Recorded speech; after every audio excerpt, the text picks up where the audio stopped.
Kumusta po? Ako nga pala si Zosha Reyes. Ako'y 27 at isang single mother sa anak kong kambal. Nais ko na ibahaging aking kwento. Mama, dito na po ba tayo magtitinda ng mga prutas? Nakangiting tanong ng isang 6 na taong gulang na batang babae. Ang anak ni Zosha Reyes na si Shera at ang kambal nito ay si Timothy.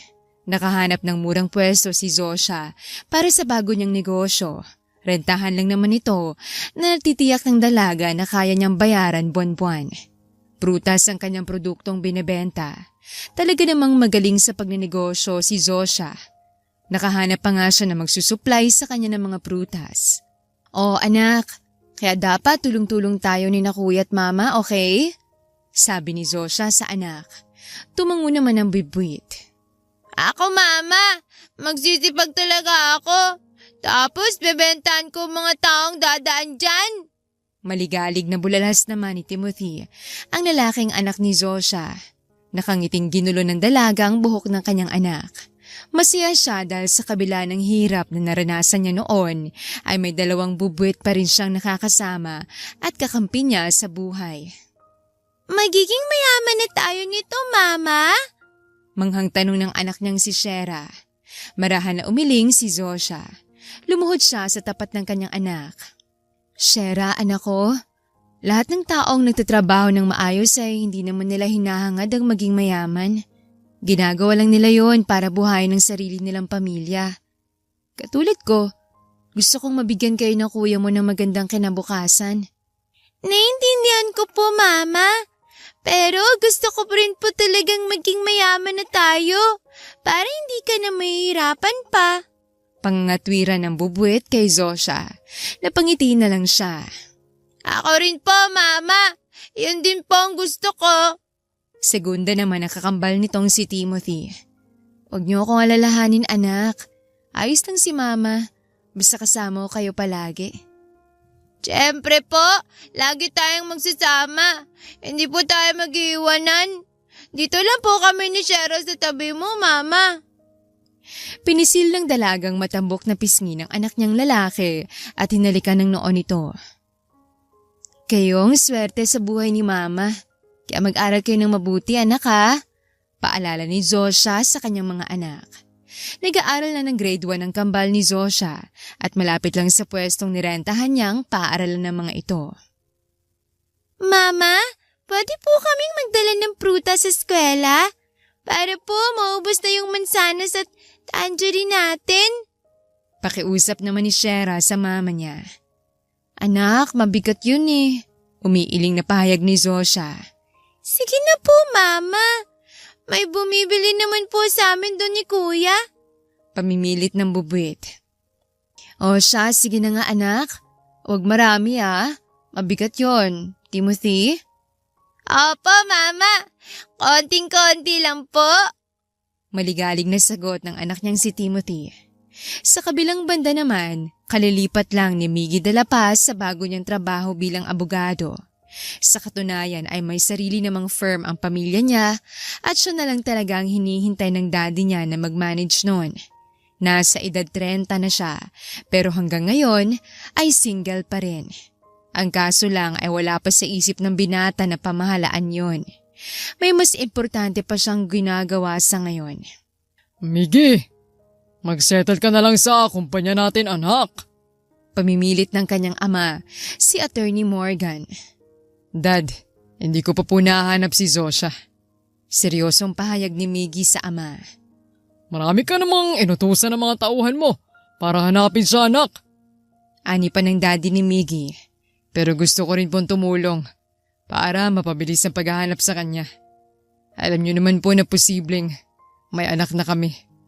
Alam ko mahihirapan si Zosha kapag wala ako sa tabi niya. Kilala mo naman siya, Miggy. Masipag yung magtrabaho. May busilak na puso at matapang na babae. Makakaya niyang buhayin ang anak niyo kung sakali man." Pagpapaalala sa kanya ng ama. Napahinga na lang ng malalim si Miggy at inalalang nangyari 7 years ago. Kung bakit sila nagkahiwalay ng dalaga, na kung tutuusin ay wala namang label ang relasyon nila noon. Ang alam niya ay nagkakaintindihan lang sila ni Zosha ng sarili nilang nararamdaman. Nakilala ni Miging dalaga dahil sa kanyang ina. Flower shop owner ang mommy niya at katabi ng gusaling yon ay may tindahan ng mga prutas kung saan nagtatrabaho si Zosha bilang tindera. Kadarating lang noon na binata sa kanilang mansyon. Didiretso sana siya sa kusina nang makabanggaan niya ang isang babae. Ay! Malakas na tili ng dalaga. Hindi katulad sa mga movie na napapanood nito na kapag may nakakabanggaan ay mabilis na sinasalo ng isang lalaki. Napasalampak sa sahig ang dalaga at nagkalat ang iba't ibang klase ng prutas dahil nabitiwan nito ang supot na pinaglalagyan. Ala! Gumulong na sa kung saan ang mga prutas! Bulalas ng babae. Dahilan na kumunot ang noo ni Miggy. Tinitigan ng binata si Zosha. Maong na pantalon ang suot nito. Walang sapin sa paa at pataas naman ay checkered shirt na puti ang kulay. Who are you? And what are you doing here in my house? Seryoso at malamig na tanong ni Miggy. Hindi agad nakasagot ang dalaga dahil abala ito sa pagpulot ng mga prutas. Nang hindi nga sumagot, ay marahas na hinawakan ni Miggy ang braso nito. Napaigik sa sakit ang dalaga. Dumiin kasi ang hawak ni Miggy sa braso nito. Aray! Masakit po! Reklamo ng babae sabay hampas-hampas sa kanyang kamay. I'm asking you kung sino ka. Ikaw, sino ka rin? I'm the owner of this house. And I don't give you permission to be here. Malamig na saad ng binata. You need to follow my instructions and leave now. If not, I'll take necessary action against you. Nakarinig si Miggy ng mahinang tawa mula sa dalaga at parang bumilis ang pintig ng puso niya sa hindi malamang dahilan. Ang hinhin kasi ng boses ng babae. Pwede rin po kitang kasuhan ng harassment, sir. Pananakot ng babae at napatingin si Miggy sa kamay niya. Mabilis niya itong binitawan. Hindi mo kailangang maging marahas kung tatanungin mong isang tao. Pero naiintindihan ko kung saan nagsimula ang pagiging marahas mo. Sa dami ng prutas na nahulog sa sahig, ay hindi nito agad napulot lahat yon. Bubuntong hininga na muna si Miggy bago niya tinulungan ang dalaga. Ganito dapat ang ginagawa natin. Magtulungan para madali sa atin ang lahat ng bagay. Magpakita tayo ng kabaitan, pero kailangang limitahin. Upang sa gayon, maiwasan ang pang-aabuso ng sobrang kabaitan. Hindi na nawala ang pagkakasalubong ng kilay ni Miggy dahil sa kadaldala ng babae. Ngunit may punto naman ito. Pagkatapos nun, ay nagpasalamat ito at doon na nakita ni Miggy ng malinaw ang mukha nito. Napalunok siya sa ganda ng dalaga. Maliit ang hugis ng mukha nito. Magandang uri ng mga mata at matangos ang maliit nitong ilong. Natural na mamula-mula ang labi ng babae. Kitang-kita rin ni Miggy na pinasadahan siya nito ng tingin. Namamangha tila nakakita pa ng anghel. Ngunit mabilis nakabawi ang dalaga at kontrolado nito ang emosyon. Hindi na pala kita kakasuhan ng harassment. Sa sobrang gwapo mo, sir. Walang maniniwala sa sasabihin ko. Nakangiting pahayag ng babae. Bakit tila nakaramdam si Miggy ng init sa kanyang leeg, pataas sa kanyang magkabilang tenga. Sanay ang binata sa compliment na madalas niyang naririnig sa ibang tao. Subalit kakaiba ang hatid nito sa puso niya. Dahil itong may malaanghel na mukha ang pumuri sa physical appearance niya. Zosha? Nasaan ka na, iha? Boses yun ng mommy ni Miggy, si Lorna. Lumabas nga mula sa kusina ang ginang at doon nakitang hinahanap. Nandito ka lang pala, iha. At ikaw rin, anak? Kagaling mo lang ba sa OJT mo? Yes, ma'am. Sagot ni Miggy at lumapit sa ina upang halikan ito sa pisngi. Napatingin ulit si Miggy sa dalaga na ngayon ay nakatingin sa kanila. Hindi nawala ang ngiti nito sa labi. Nasilip niya tuloy ang magkabilang biloy nito sa pisngi. Alam niyang best asset yun ng kababaihan. Mommy, sino po siya? At anong ginagawa niya sa bahay natin? Magalang na tanong ni Miggy sa ina. Ito pala si Zosha, anak. Tinulungan niya lang ako na magdala ng prutas. Diyan lang sa labas ng subdivision natin ang workshop niya. Katabi lang ng akin. Napakaganda niya, no, Maggie? Pagbibida ni Lorna sa anak. Tumagal tuloy ang titig ni Miggy sa babae. Totoo naman na magandang dalaga. Magiliw ang pakikitungo ng mami niya kay Zosha. Alam niyang mabait ang kanyang ina, subalit mahirap ding kunin ang loob nito. Si tita naman, ako pong nahihiya eh. Sabat ng dalaga at napansin ni Miggy ang pagpula na magkabilang pisngi nito, na mas lalong nagpa-attract sa kanyang paningin. Yun naman ang totoo, iha. Si Miggy pala. Nag-iisa naming anak ng aking asawa. Future attorney pala siya. Gagraduate na siya this year. Proud na sabi ng mami ni Miggy. Napatango-tango si Zosha na tumitig kay Miggy. Kaya naman pala, una mong naisip ang kaso-kaso. Congrats na agad sa'yo at sana marami kang maipanalo na kaso sa future. Huwag mo sanang kalimutang ipaglaban ang karapatan ng inosenteng tao. May paalala na saad pa ng babae na ikinahalakhak ng ginang. I like her, anak. Pakiramdam ko nga, marami pa akong dapat malaman sa mundong to. Expert siya pagdating sa advices. Tuwang-tuwang pahayag ni Lorna sa anak. Oo nga ho pala, tita. Papalitan ko na lang po ang prutas nyo. Nabitawan ko po kasing supot kaya gumulong sa sega mga prutas. Pasensya na po. Mapagkumbabang saad ng dalaga sa bayuko pa. Ay naku, wag na iha. Pwede namang hugasan lang. Tara, dito na muna tayo sa kusina. Sumunod ka anak kung gusto mo. May inanda kasi ako merienda. Sumunod naman agad si Miggy. Matapos niyang ilapag ang backpack niya sa center table. Ako na lang po ang maghuhugas ng mga ito, tita. Presinta ng babae at dumiretso na sa lababo. Anak, ibigay mo kay Zosh ang basket. Utos ng mami ni Miggy. Napahinga na muna siya ng malalim bago niya kinuha ang basket at ibinigay sa dalaga. Salamat po. May lambing na sabi ni Zosha. Parang kinikiliti tuloy ang puso ni Miggy. Zosha, kumakain ka ba ng pasta? Tanong ng kanyang ina. Oo naman po, tita. Bihira lang po kaming kumain yan. Sabi nga po ng mga batang nasa lansangan ay pagkain daw ng mga mayayaman. Swerte po namin kapag nakakain yan. Pero iha, lahat ng pagkain ay para naman yun sa atin. Kahit ano bang estado mo sa buhay? Sabi ni Lorna. Nakinig lang si Miggy sa batuhan ng mga pangungusap ng dalawang babaeng kasama niya. Opo, tita. Subalit yun po ang iisipin ng ibang tao. Lalo na hindi po nila afford ang masasarap na pagkain.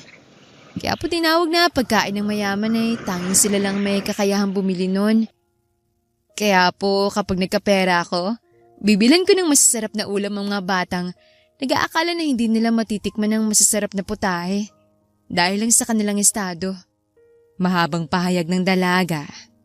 Napangiting ina ni Miggy at napatangu-tangu pa. Gusto ko talaga yung kabaitan at honesty mo, iha. Ani ng ginang.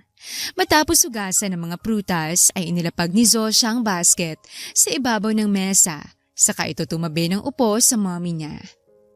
Lihim na humanga si Miggy sa ugali ng dalaga. Hindi ito katulad ng mga babae na kayang magpretend na nagagawa na ang isang bagay. Hindi ito nahihiya sa naging karanasan at masyadong totoo sa kanyang sarili si Zosha. Ngunit Zosha, lagi mong tatandaan na kung anong kaya ng mayayaman, makakaya rin ng isang mahirap. Dahil pareho naman tayong nabubuhay sa mundong to. Paalala pa ng ginang. Opo, lagi kong tatandaan yan, tita. Tumatangong saad ang dalaga at nang magtamang kanilang paningin ay matamis na naman itong ngumiti sa kanya. Nagbawi ng tingin si Miggy. Parang napapaso siya sa paraan ng pagtitig sa kanya ng dalaga. Naghain nga ang ginang sa niluto nitong pasta at inaya na silang kumain. Maraming salamat po sa pagkain, tita. Pasasalamat ng babae. Talagang hindi yun nakalimutan. Marami akong niluto, Zosha. Alin mong iba para tanggapin ko yung pasasalamat mo. Mas lalo po ako papasalamat niyan, tita. Maswerte po ako na isa ko sa mga taong nakilala kayo. Maganda na at super bait pa. Natawa ang ina ni Miggy. Aliw na aliw sa pakikipag-usap kay Zosha at yun ang kauna-unahang pagkakataon na nakita niyang ganoon kasaya ang mommy niya sa ibang tao. Pagkaalis ng dalaga sa bahay nila ay nalapitan ni Lord ang anak. Si Miggy naman ay nagbabasa ng libro. Anak, anong masasabi mo kay Zosha? Agara na tanong ng Ginang. Nahintong binata sa kanyang pagbabasa at napatingin sa ina. What do you mean by that, Mom? I'm asking you, kung ano sa'yo si Zosha? Hindi ko po alam, Mommy. Umupo sa kanyang tabi ang mami niya. Napakabait ng batang yung anak. Natutuwa ako sa pagiging positive niyang tao. Kahit gaano pa siya nahihirapan sa sitwasyon niya ngayon. Ang mga ngiting yun ay totoo. Kahit nakatago rin ang paghihirap na kanyang naranasan. Mahabang saad ni Lorna sa anak. Kumunot naman ang noon ng binata. Ano po bang ibig niyong sabihin, Mom? Namatay ang tatay niya sa kulungan. Sa salang pagnanakaw dahil nais niya lang namang magamot ang asawa niyang may sakit. Tapos ang nakababatang kapatid ni Zosha ay pinagbili sa mag-asawang walang anak. Bago lang siya dito sa Maynila. Nagtatrabaho siya hindi lang para sa sarili niya, kundi para mabawing kapatid niya. Ganon kamiserableng buhay niya. Ngayon alam na ni Miggy kung bakit ganoon ang sinabi kanina ng babae na ipaglaban ang karapatan ng inosenteng tao. May masamang karanasan pala ito. Miggy, gusto ko talaga si Zosha. Mabait na, maganda pa't nakakatuwang kasama. Lagi na lang akong napapatawa na batang yun. What if ligawan mo siya, anak? Nagulat naman ang binata sa suggestion ng mommy niya. Mommy naman, ano ba yung pinagsasabi niyo? Mukhang bata pa yun eh. Baka nga minor de edad pa yun. Kakasuhan ako ng child abuse nang wala sa oras. Katwiran niya. Ngunit parang mukha namang nasa tamang edad ang babae. Matangkad ito at maganda ang hubog ng katawan. Napapailing na lamang si Miggy dahil nakikita niya sa balintataon niya ang maganda nitong imahe. 20 years old na yun, anak! Pwede na! Masayang sabi ng ginang. Mommy naman, alam niyo naman po na pupunta pa ako sa States pagkatapos ko sa law school. Ay, parang gusto mo rin ligawan si Zosha, anak ka! Suportado kita riyan! Mommy! Sigaw bigla ni Miggy at napatayo siya. Saktong dumating ang kanyang ama. Anong nangyayari dito? Tanong ng ama ni Miggy. Nang lumapit ito sa kanila ay nagsimula ng magkwentong kanyang ina. Nagpaalam na lang ang binata na magtutungo sa kanyang silid. Nahihiya kasi siya. Doon ang simula nang nagkakilala sina Miggy at Zosha. Samantala, pinalabas na ng guro ang kanyang mga estudyante dahil tapos na ang klase nila ng araw na yon. Teacher, baka po gusto niyong bumili nitong prutas na dala ko? Tanong ni Shera sabay lapit sa guro. Napangiti tuloy ito. Sige, bigyan mo ko ng 5, Shera. Ani ng guro nila. Natuwa ang bupuit. Ako rin, Shera! Isa-isa namang lumapit ang mga kaklase nila upang bumili. Meron mang bumili ng kanilang prutas ay may natira pa sa tingin nila ay 500 pesos pa ang matatanggap ng kambal. Kuya, mag-text ka na muna kay mama na mamaya pa tayo uwi. Dapat maubos tong paninda natin. Pahayag ni Shera sa kakambal. Itong may hawak ng pera at talagang mahigpit ang hawak nito sa backpack na naglalaman din ng tangerine. Mansanas naman ang dala ni Shera. At may sariling cellphone ang bubuit. In case na magkaproblema sila, ay pwede tawagan lang ang mama nila. Wag na! Along the way na lang natin ibenta to, Shera. Baka magalala pa si mama kung saan na naman tayo pupunta.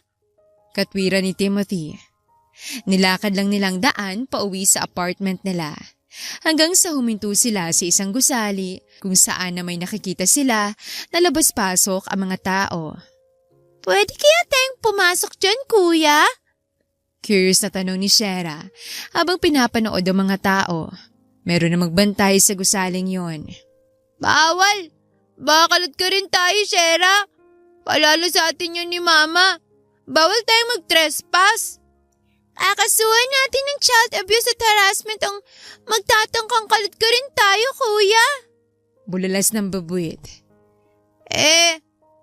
Sa tingin mo naman, afford natin ng isang abogado na magtatanggol sa atin, Shera?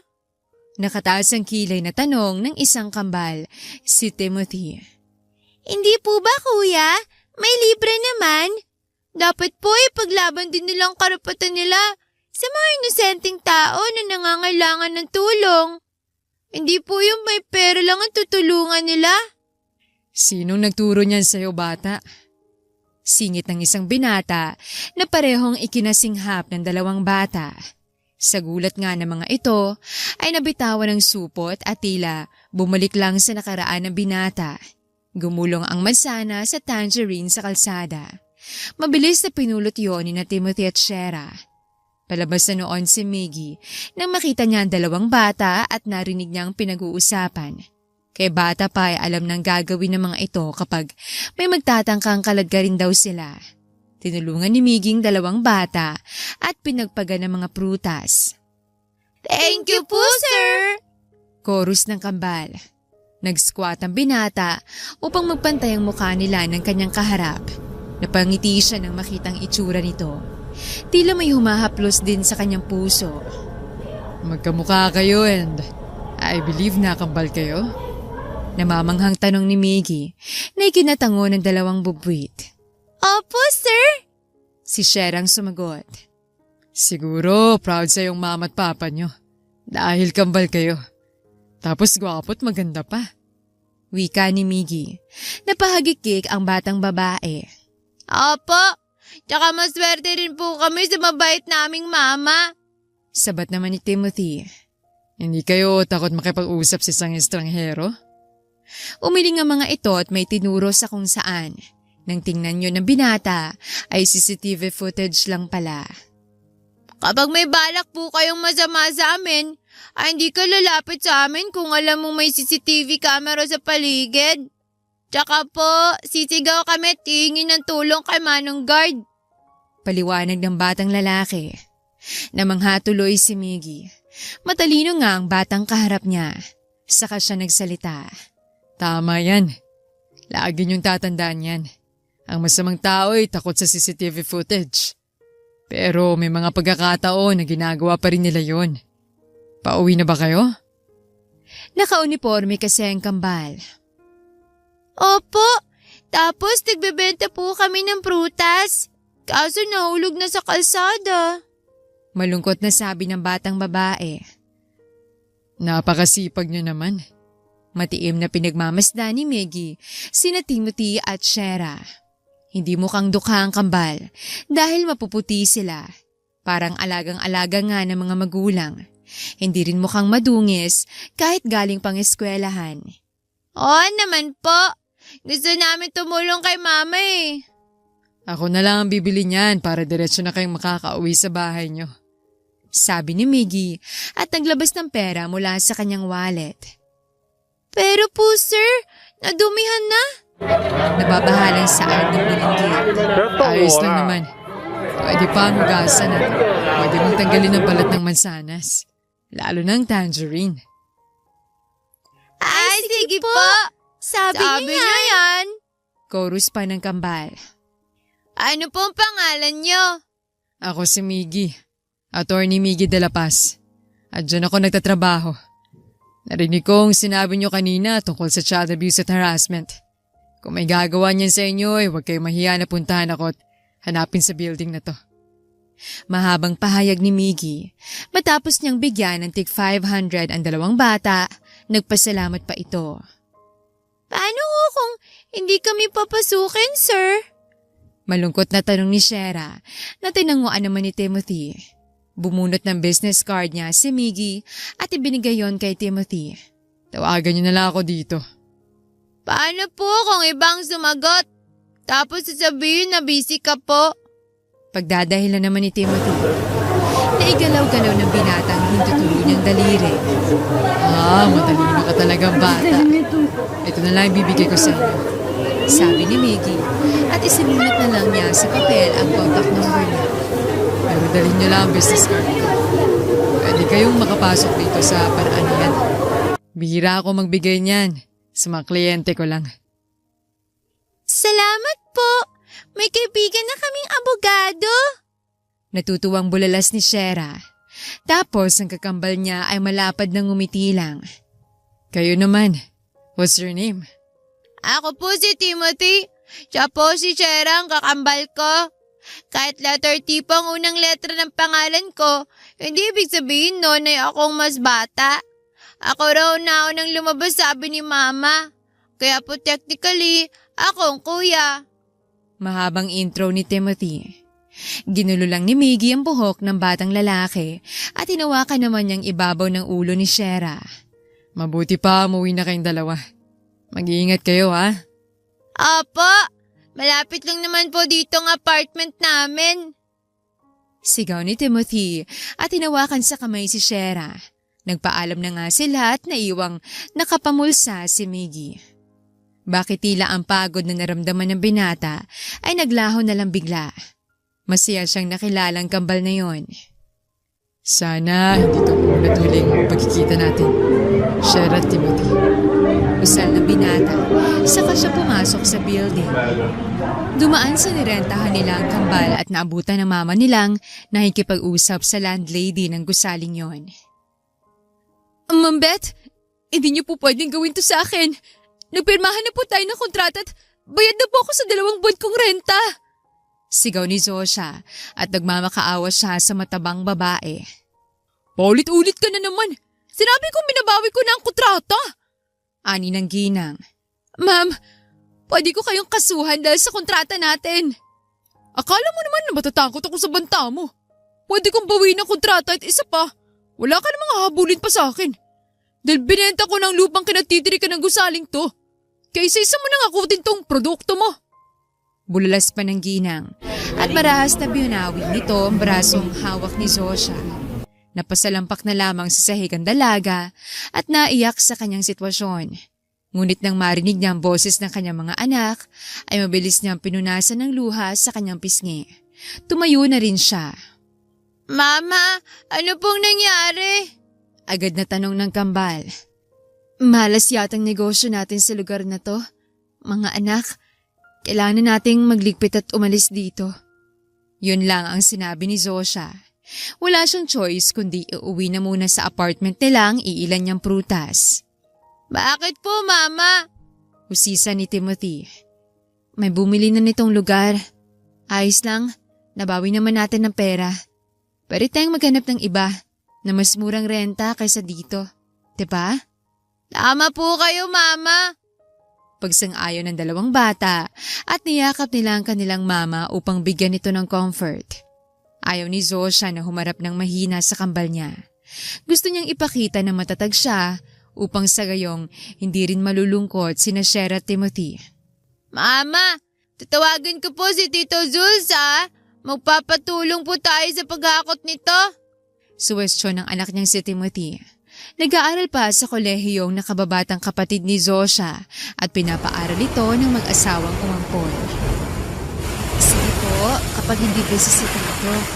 Nakangiting sambit ni Zosha sa anak. Hello po, Tito. Busy ka? Narinig niyang tanong ni Timothy. Maliit pa nga ang kambal ng dalaga, pero malaking tulong na sa kanya ang maliit nitong mga kamay. Nang hapon na yon, ay dumating nga ang kapatid ng dalaga at nag-aalala lang ito sa sitwasyon nilang mag-ina. Hindi nga lang natapos ang paghahakot nila ng mga prutas. Sarado? O hindi pa nagbubukas? Nagtatakang tanong naman ni Miggy. Balak niya sanang bumili ng prutas para sa kanyang ina. Nadaanan niya itong tindahan, nakikita niya ang iba't ibang klase ng prutas. Hanggang sa may nahagip na pamilyar na figura ng isang babae si Miggy. Si Zosha ba yun? Walang pag-aalinlangan na tumakbo ang binata upang sundan si Zosha. Natitiyak niya, ito na nga ang babaeng matagal na niyang hinahanap. Tinawag niyang pangalan ng babae, subalit hindi nito naririnig hanggang sa nawala na lang sa kanyang paningin. Alam ko si Zosha yun. Hindi ako dapat magkamali. Humihingal na sambit ni Miggy at pinunasan ng pawis sa kanyang noo. Muling nabigyan ng pag-asa si Miggy na makikita pa rin niya si Zosha balang araw. Ate naman, hindi ba yan illegal? Natatarantang tanong ni Jules sa kanyang ate. Paano kasi naisipan na lamang ni Zosha na magtinda sa sidewalk kahit alam niyang bawal? May iba rin naman na gumagawa nun. Alam ko, Jules. Kailangan ko lang bawasan yung nasa kabila habang naghahanap pa ako ng pwestong lilipatan ko. Pagdadahilan ni Zosha sa kanyang kapatid. Hintayin mo na lang ako na makahanap, ate. Mas lalo lang mag-aalala si yung kambal. Alam mo naman na parang matanda ng dalawang yun eh. Natawa na lamang si Zosha. Mahal na mahal talaga siya ng kapatid niya, kahit na pinalaki ito ng ibang tao. Kaya nga sunduin mo sila mamaya, tapos huwag mong sabihin sa kanila ang ginawa ko. Okay? Ate naman eh. Sige na, ibababa ko ng tawag. I-update mo na lang ako sa mga pamangkin mo, okay? Paalam ng dalaga sa kapatid at muli na niyang inaayos ang paninda. May mga bumili naman na taong dumadaan, subalit na tiyempohan sila ng mga pulis.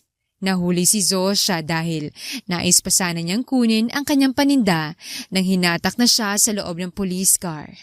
Sa mga oras na yon ay nakita pala ni Shera at Timothy ang mama nila na hatak-hatak ng isang pulis. Kuya, si mama yun, diba?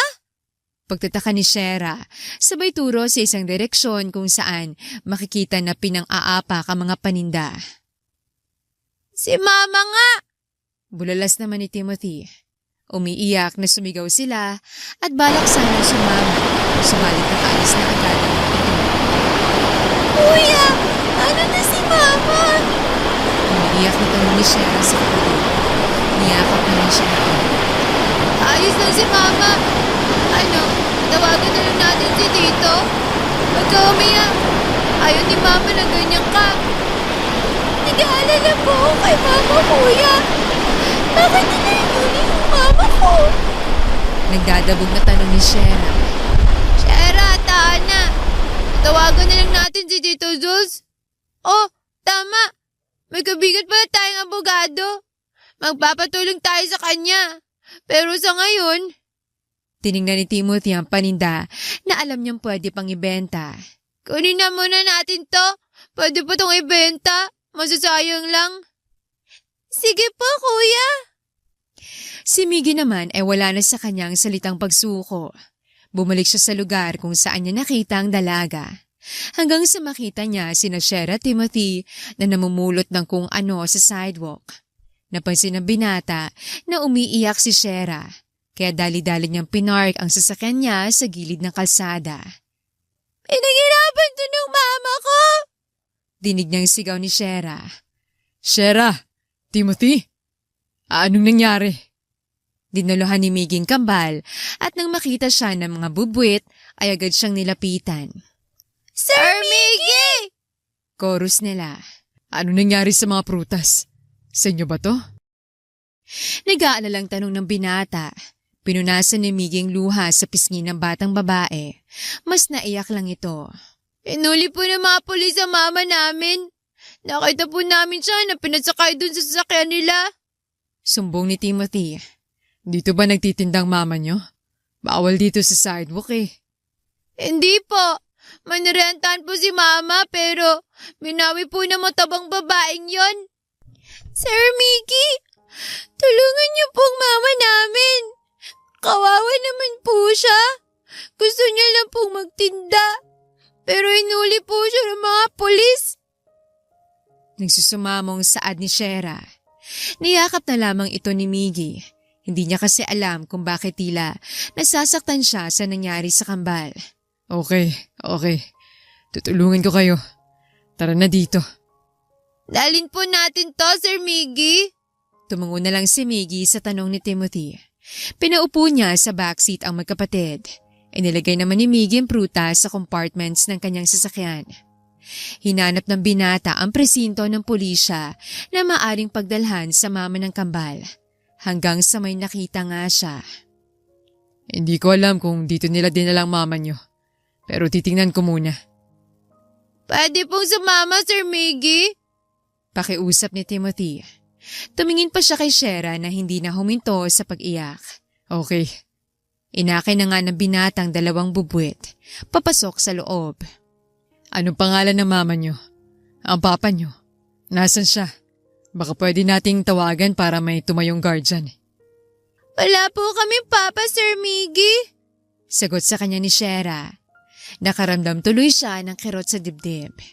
Pero may tito po kami. Kapatid po siya ni Mama. Sabat naman ni Timothy. Sige, tatawagan natin siya ngayon. Zosha Reyes po. Napahinto si Miggy sa narinig na binikas ni Timothy. Nanlaki ang mga matang, tiningnan niya ang bata. Ano yun? Timothy? Zosha Reyes pong pangalan ng mama namin. Pagbibigay linaw ni Timothy at talagang umawang na ang labi ng binata sa kanyang narinig. Napatunayan niya yon nang makita na nga niya si Zosha. Nakaupo na ito sa isang silya at kaharap ng pulis. Sir, huwag niyo na pong tawagan ng kapatid ko. College pa yun eh.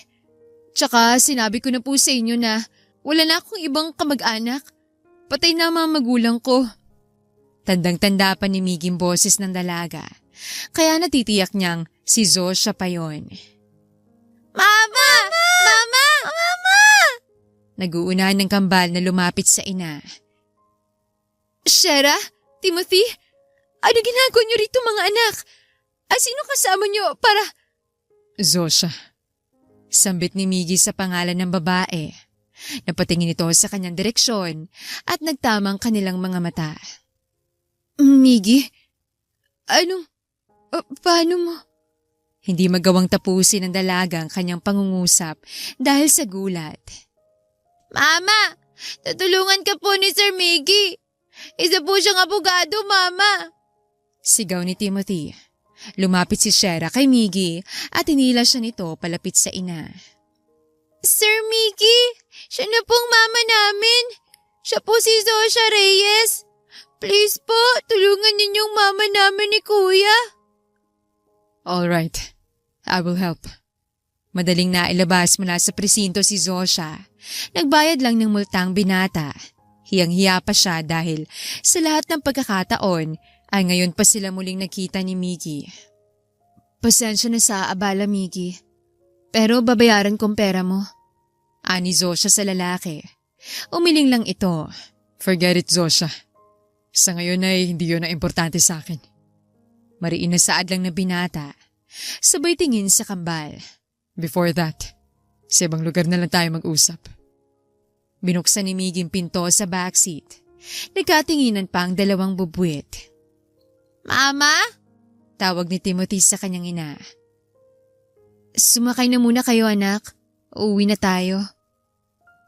Sunod na binuksan ng binatay ang pinto sa passenger seat. Napabuntong hininga na muna si Zosha bago siya sumakay.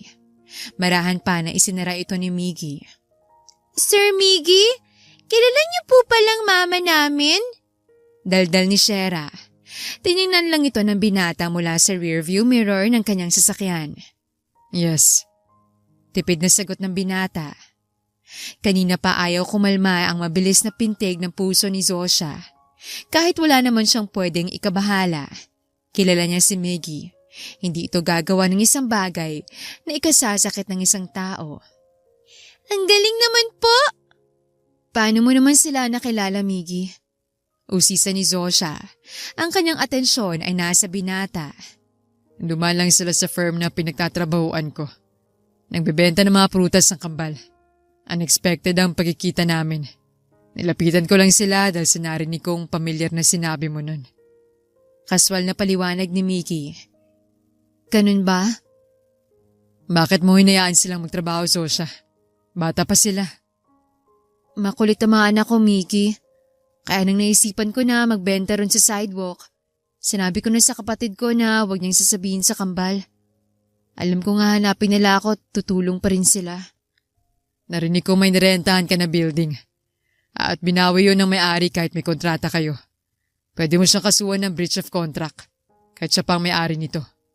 Kalimutan mo na yun, Miggy. Ayoko na ng gulo. Pero ikaw na rin ang nagsabi sa akin na kailangan kong tulungan ng mga taong naagrabyado, Zosha. Seryosong saad ni Miggy. Ituro mo na lang sa akin kung saan yun. Miggy, hindi na kailangan. Hayaan mo na ako, Zosha. Ngayon pala ako babawi sa'yo.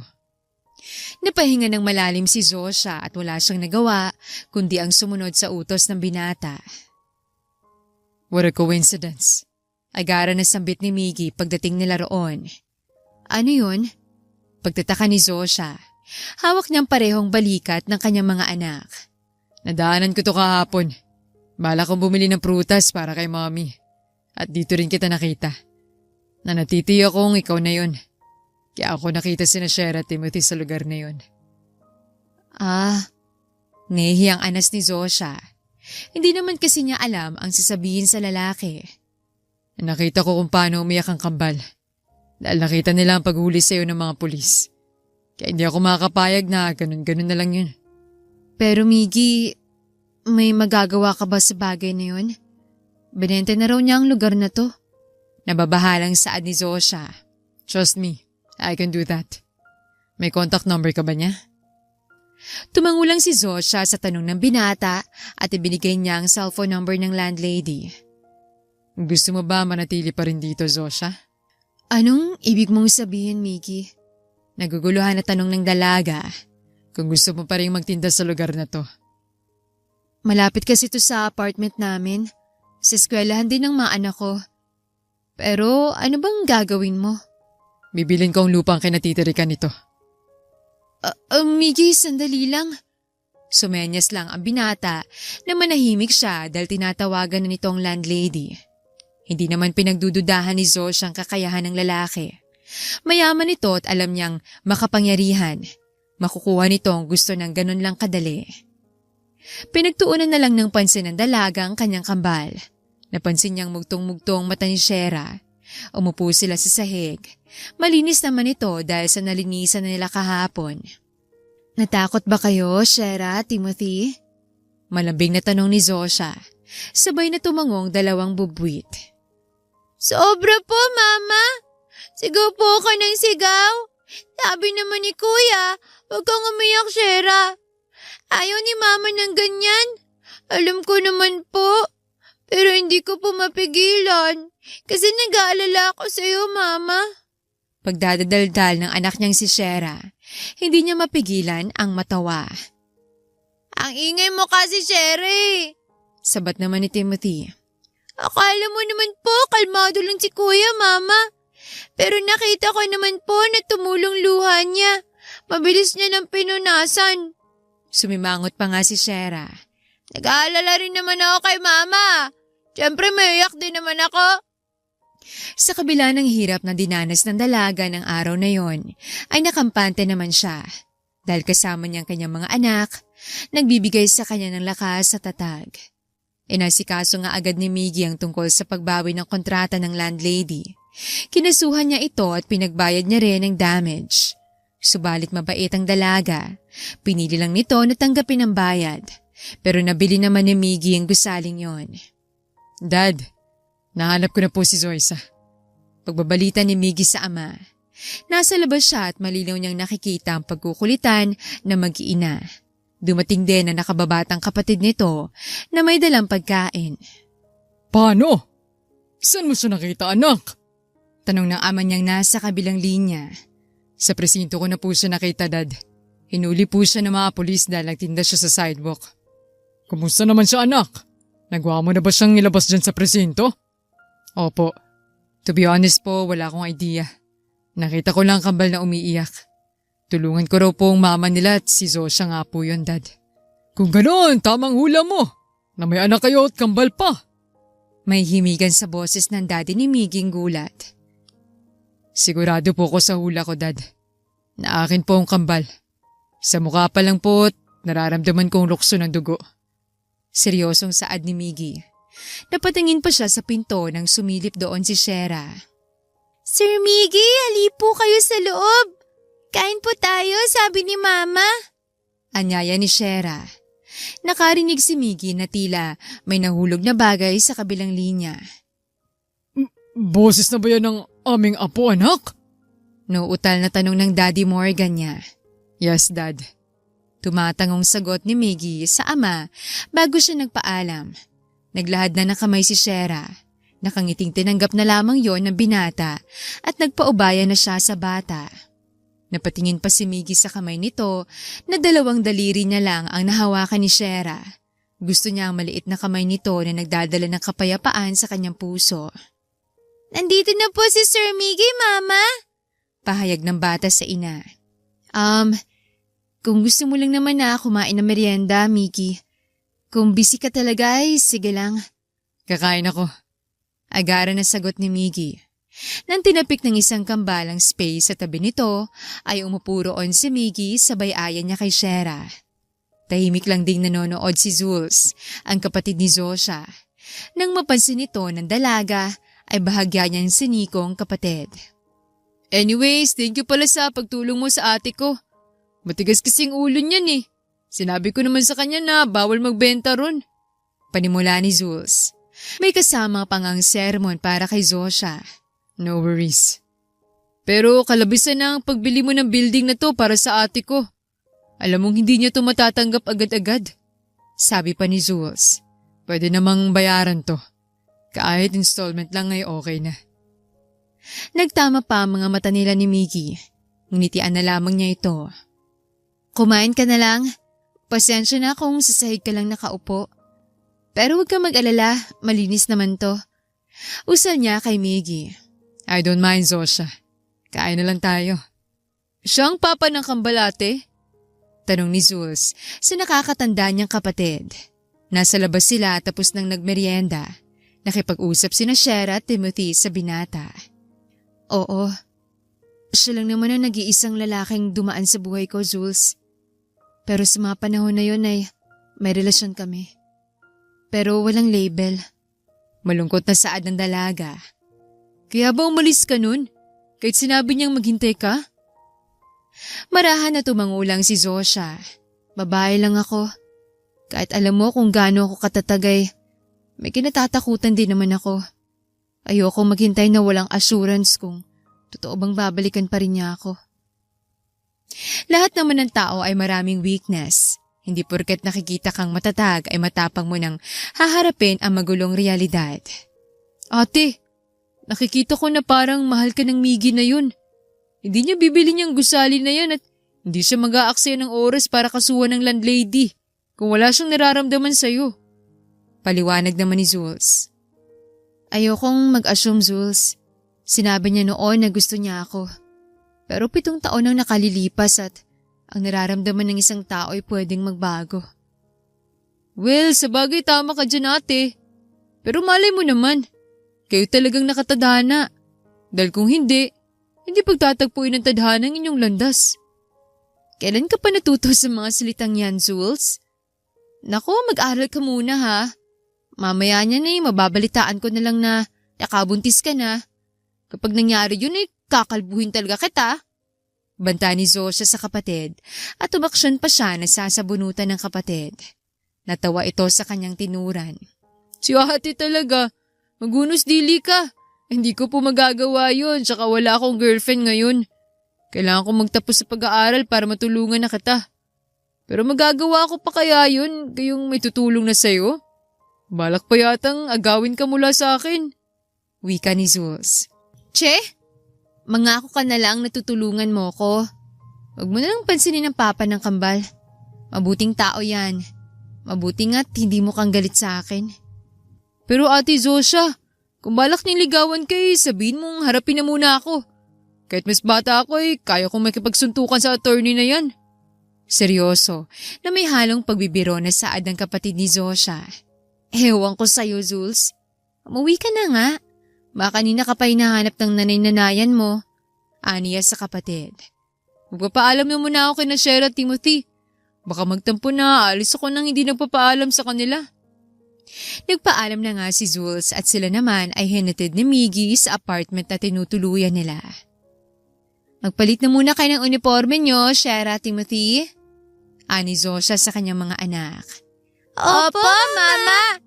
Sabay na sagot ng kambal. Dito ka po muna, Sir Miggy ha. Hintayin niyo po kaming makapagbihis. Paalam ni Shera at ang mamadaling sumunod sa kakambal. Mauna ka na muna, Miggy. Kukuha lang ako ng may inom. Tubig na lang akin, Zosha. Salamat. Pumasok sa maliit niyang kusina si Zosha upang kumuha roon ng tubig na maiinom.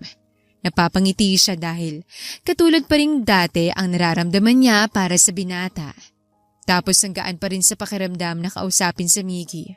Masaya siyang walang hard feelings na nagaganap. Yung tipong hindi nga sila nag-aaway at nagsusumbatan. Siguro nahihiya lang si Miggy na kumprontahin ako tungkol sa bagay na yun. Lalo pa na parang pinapaasa niya lang naman ako sa mga panahon na magkasama kami. Bulong ng dalaga sa kanyang sarili at muli niyang naalala ang nangyari 7 years ago.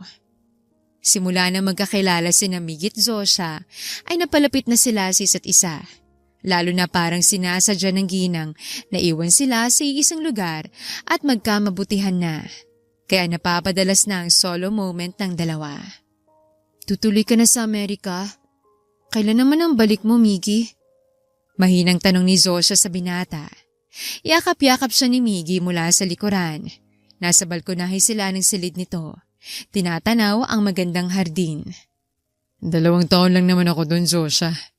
Huwag kang aalis dito, okay? Hintayin mo ang pagbabalik ko. Usal ng lalaki. Saan naman ako pupunta kung aalis pa ako dito, Aber? Maalay ko ba na aalis ka dito? Tapos pagbalik ko, wala ka na pala. Oo na, hindi ako aalis sa lugar na to. Pero matanong ko lang, Miggy. Ano ba tayo? Pagbalik ko ay pag-usapan natin yan, okay? Pinaharap ng binata si Zosha at kinulong ang mga palad niya ang magkabila nitong pisngi. Maabalikan kita at sasabihin kong kasagutan, Zosha. Sambit ni Miggy at siniil niya ng mariin na halik si Zosha. Pumulupot ang mga braso ng dalaga sa kanyang leeg at ng araw na yon ay nagpadala sila ng init na hinahangad ng kanilang mga puso. Ang angkinin ng isa't isa. Kung kaya't nagbunga ang mainit na tagpong yon. Yun na ang kambal na sina Timothy at Shera. Napapitlag si Zosha nang maramdaman ang mainit at matigas na dibdib mula sa kanyang likuran. Tumama ang dulo ng ilong ng dalaga sa makinis na pisngi ni Miggy. Narinig niya ang pagtikim nito. Mariin tuloy siyang napapikit. Kanino ko pa hinihintay ang tubig na kinuha mo? Pero naabutan kitang nakatulala lang dito. Muntik nang bumaha ang kusina mo, Zosha. Marahan na saad ni Miggy. Napatingin si Zosha sa ibabaw ng mesa. May natapon na tubig doon. Napasimangot siya. Ang OA mo. Parang yan lang naman ang natapon na tubig ah. Babaha na agad. Humiwalay rin sa kanyang binata at kumuha naman si Zosha ng basahan upang punasan ng mesa. Sabi ni Jules, kaya ka nagtinda ron sa sidewalk ay para mabawasan ng prutas sa nirentahan mo sanang pwesto? Oo. Mamaya niyan tatapon lang palabas ng may-aring mga pinaghirapan ko. Marami-rami din naman na natitiya kong mababawi ko pang 2 buwang renta ko sana. Hanggang ngayon, mahilig ka pa rin magtinda ng mga prutas. Bukas na lang tayo mag-usap, Zosha. Doon sa tindahan mo. Tsaka, bibili ako ng 1 karton ng tangerine at mansanas. Hindi ako nakabili kahapon. Ani ng binata ni kinatuwa ni Zosha. Ininom na muna ng lalaking tubig sa baso bago niya sinundan palabas si Zosha. Sakto namang lumabas ang kambal at nakapagbihis na. Uwi ka na po, Sir Miggy? Tanong yun ni Shera. Yeah, bukas na lang tayo magkita, Shera, Timothy. Hindi ka po ba busy bukas, Sir Miggy? Usisa naman ni Timothy. Umiling lang ang binata. Hindi. Marami akong oras. So, see you tomorrow? Sige po, ingat po kayo. Chorus ni na Timothy at Shera. Heto na, Miggy. Ihatid na kita palabas. No need. Kaya ko na ang buhatin yan. Magpahinga ka na lang. Alam kong pagod ka. Sige na, huwag ka na rin magluto ng dinner nyo. Nagpa-deliver na ako ng pagkain para sa inyo. Just enjoy your food. Nakangiting sambit ni Miggy bago siya tuluyang lumabas ng apartment. Parang kinikilig na naman si Zosha at napahawak pa sa kanyang dibdib.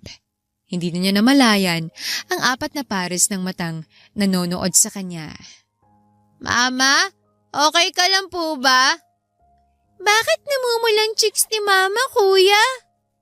Doon lang natauhan ng dalaga. Halina kayong mga anak. May sasabihin si mama na importante.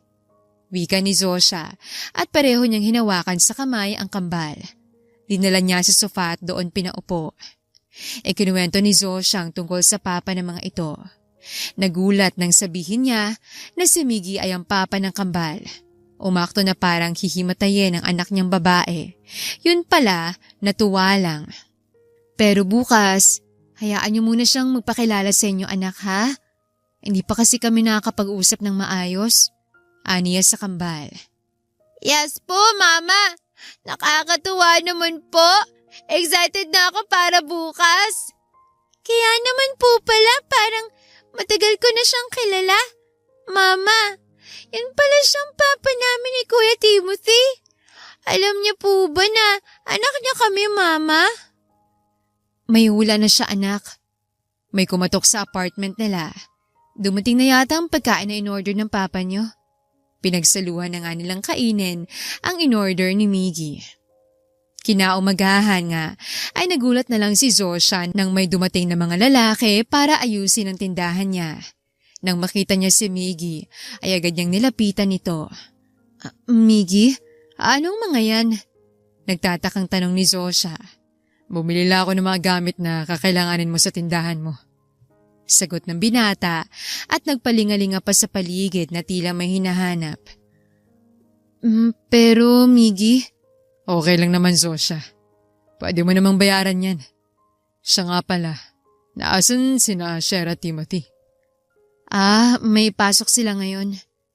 Dapat pala maaga akong umalis ng bahay para ihatid sila. Inuna ko kasi mga gamit mo. Nasabi ko sa parents ko tungkol sa kambal. Makabibisita sila dito isang araw. Okay naman siguro yun sa'yo, di ba, Zosha? Tila nababahalang tanong ng binata. Tumangulang si Zosha. Kahit hindi ko yata sabihin sa'yong totoo mukhang alam mo na, Miggy. Alam ko. Dahil nararamdaman ko na sa akin sila.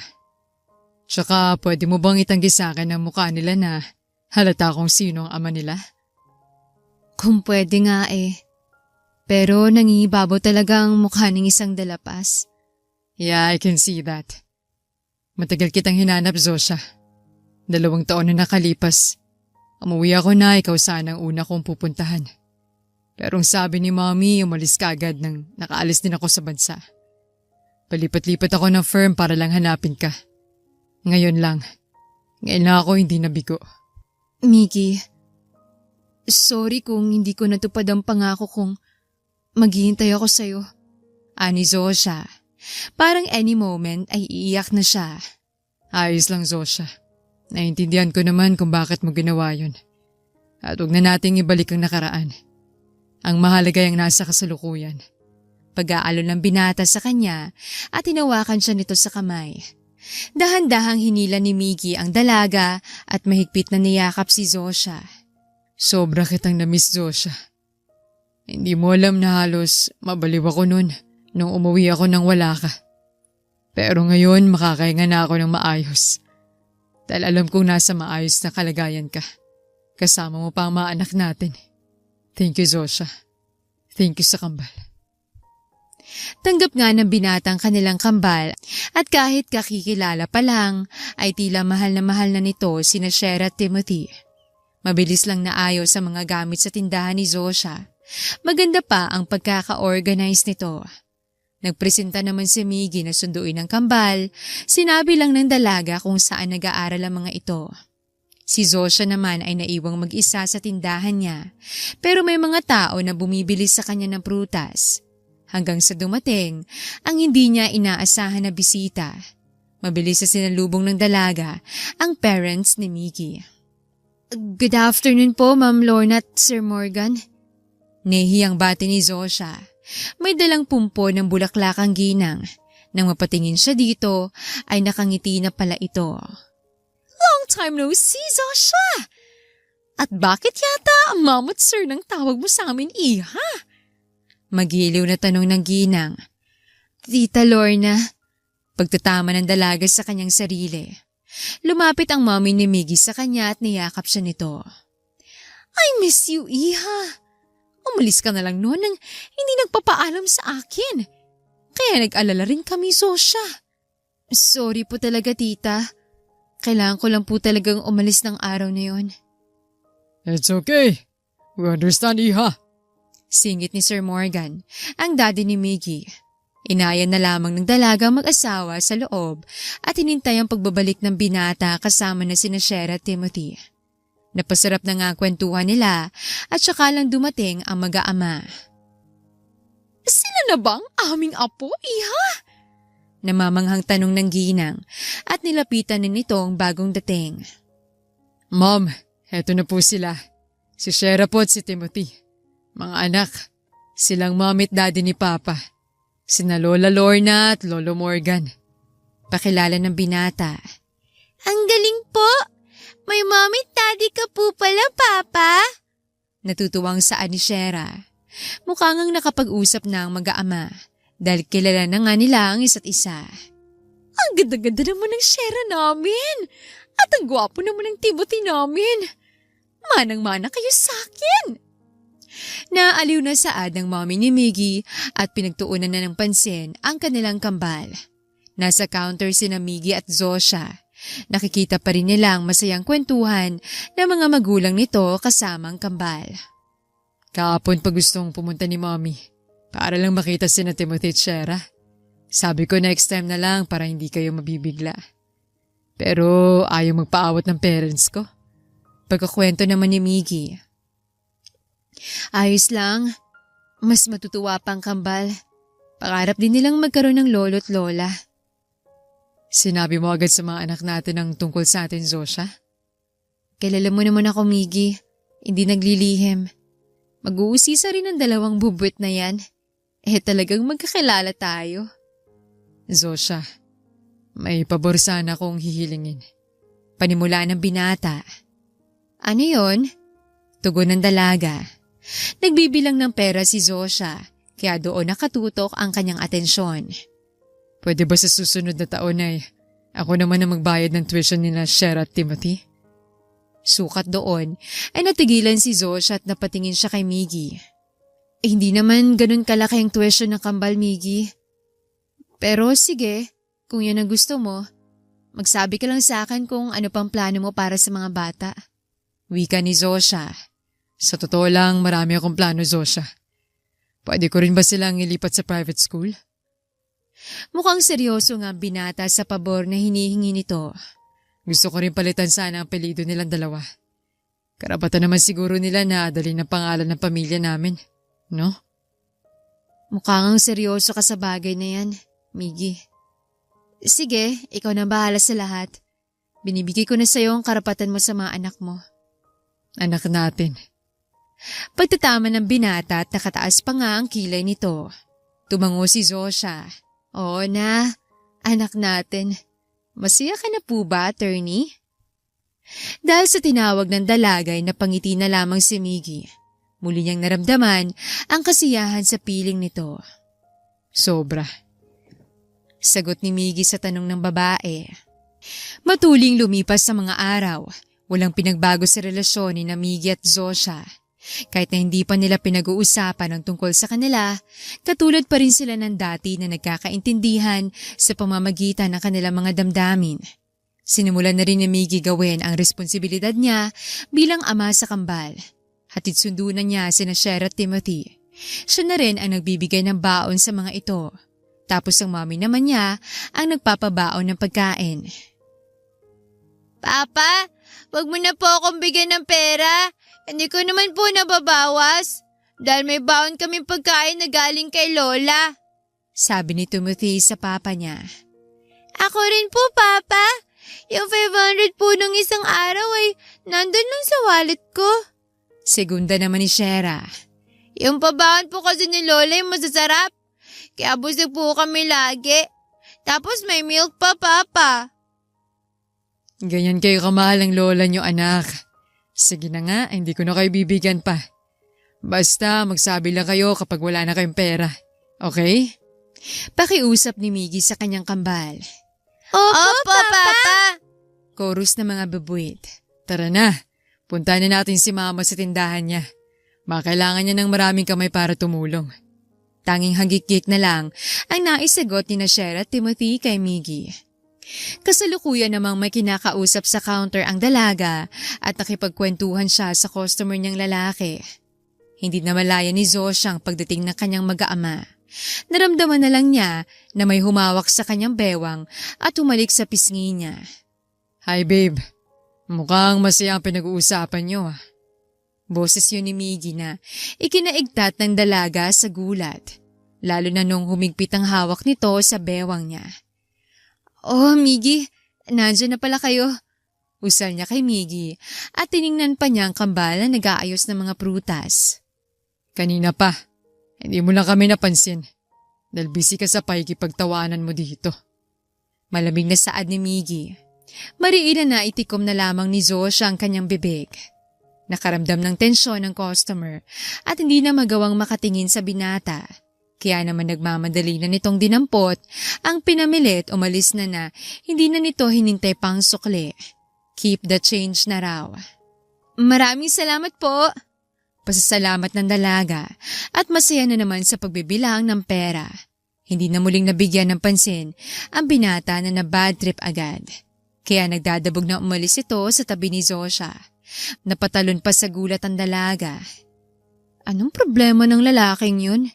Pagtataka ni Zosha at maski ang umupo sa plastic chair ay nagdadabog din. Hoy, dahan-dahan naman. Baka masira mo yan, attorney. Ano naman? Bibilan pa kita ng 100 upuan kung gusto mo. Ba't parang mainit ang dugo mo sa akin ha? Si mama naman, ayaw makiramdam. Singit ni Shera. Nilingon ng dalagang kanyang anak. Anong ayaw kong makiramdam, anak? May topak yata yung papa mo. Nagdadabog na lang bigla. Ang manid mo naman po talaga, mama. Nakasimangot na pahayag naman ni Timothy. Ano? Ano bang ginawa ni mama para maging ganun na lang bugnutin yung ama? Gulong-gulong tanong pa rin ni Zosha. Hindi niya maintindihan ang nangyayari sa ama ng kanyang mga anak. Mama kasi, nagsiselo si Papa.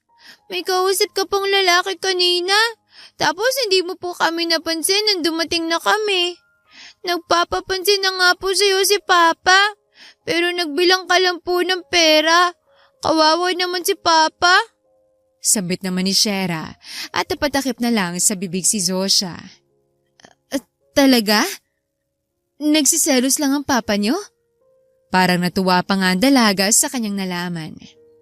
Opo, Mama! Sigaw ng mga bubuit.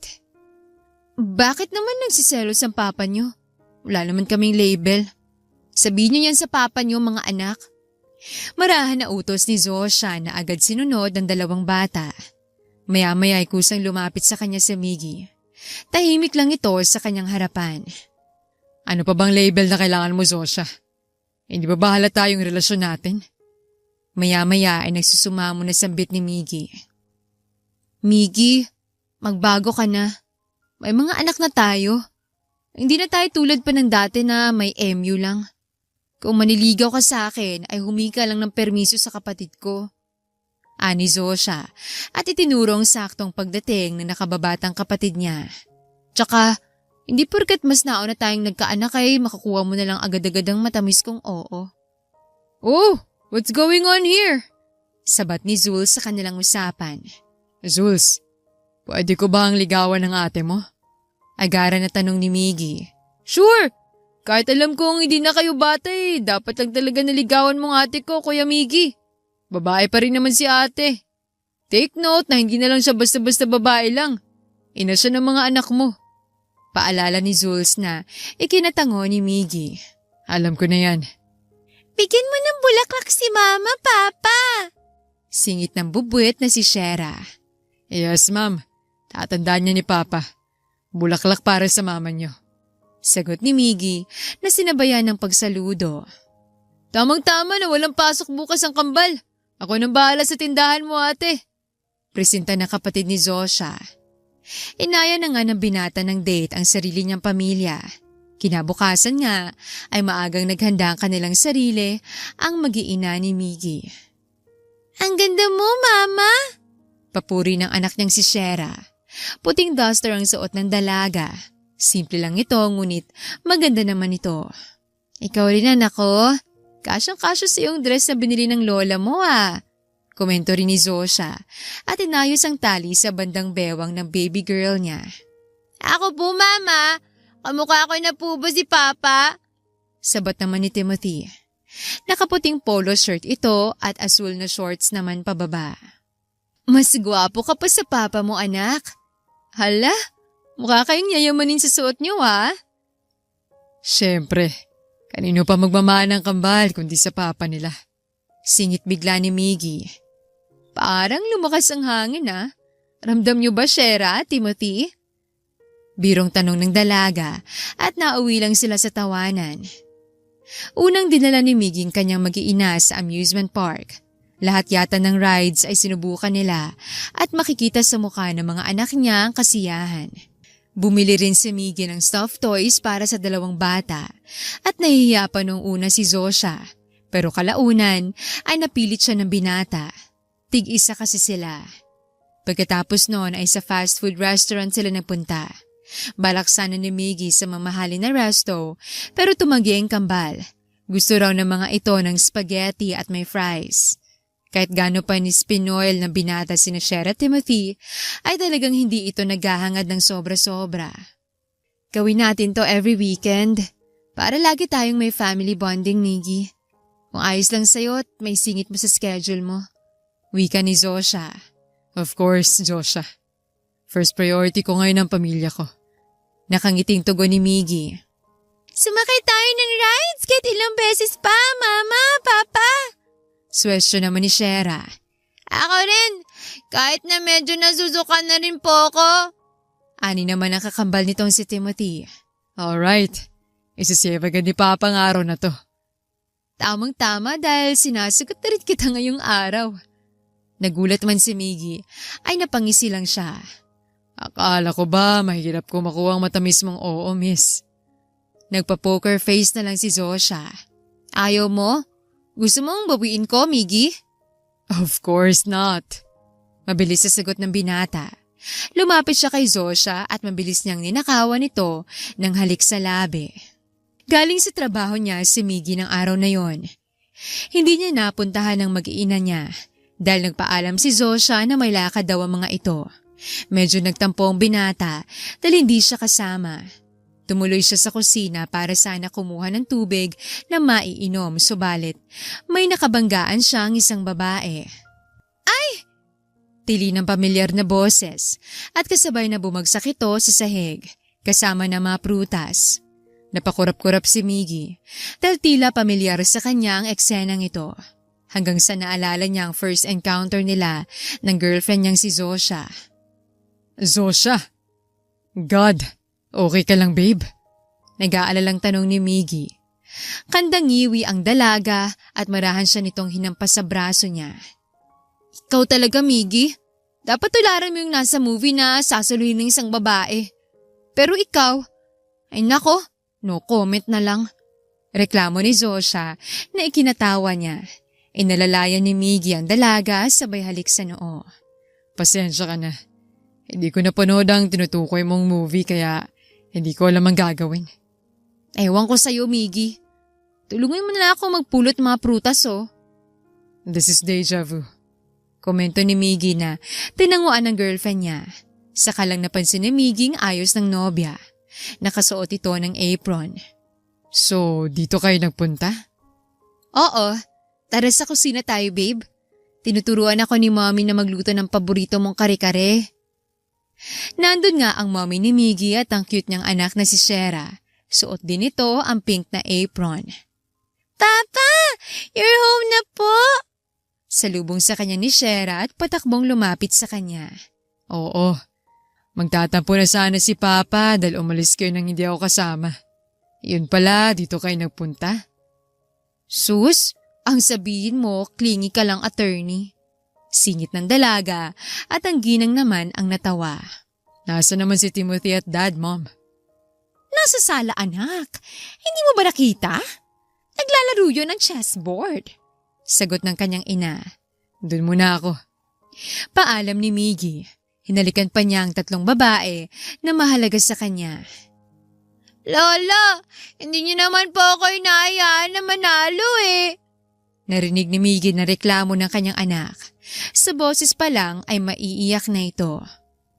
Sige apo. Next game ay ikaw nang mananalo. Pag-aalo ng daddy ni Miggy. Nako, huwag kang maniniwala dyan kay daddy anak. Sinasabi niya sa akin yan kapag naglalaro kami. Singit niya sa usapan ng maglolo. Papa, ang daya po ni Lolo. Hindi po siya magbabatalo. Sumbong ni Timothy. Nilapitan ito ni Miggy, tinalikan ng ibabaw ng ulo. Pinaupo niya ito sa kandungan niya. Sige, kayong magkakampi. Mas lalo kung hindi mapapatalo sa inyong mag-aama. Pananakot ng ama ni Miggy. Naglaro na nga sila sa kauna-unahang pagkakataon ay natalo nilang daddy ni Miggy. Sobrang saya nga ng bata. Pero alam naman ni Miggy na pinagbigyan lang ng daddy niya ang anak niya. Dahil alam niya kung gaano kahirap kalabanin sa chessboard ang kanyang ama. Hindi nagtagal ay ikinasal din sina Zosha at Miggy. Isa sa pinakamasaya ng araw na yon ay ang kambal. Dahil titira na raw sila sa isang bahay. Akala nga ni Miggy ay hindi na siya pagbibigyan ng kanyang asawa na muling magkaroon ng isa pang anak. Alam niya kasi na mahirap magbuntis, lalo na kambal ang naging panganay nila. Ikaw naman ang magpangalan sa bunso natin, babe. Ani Zosha. Lalaki ang magiging bunso nila. What about Miguel? Parang sa pangalan kong Miggy. Suwestyon ni Miggy. Sige, gusto ko yan, babe. I love you. Malambing na sambit ni Zosha at inalikan niya sa pisnging asawa. Hinahaplos nito ang malaking umbok ng kanyang tiyan. Mahal din kita, Zosha. Malambing na ganti naman ni Miggy. Marahan niyang niyakap ang asawa.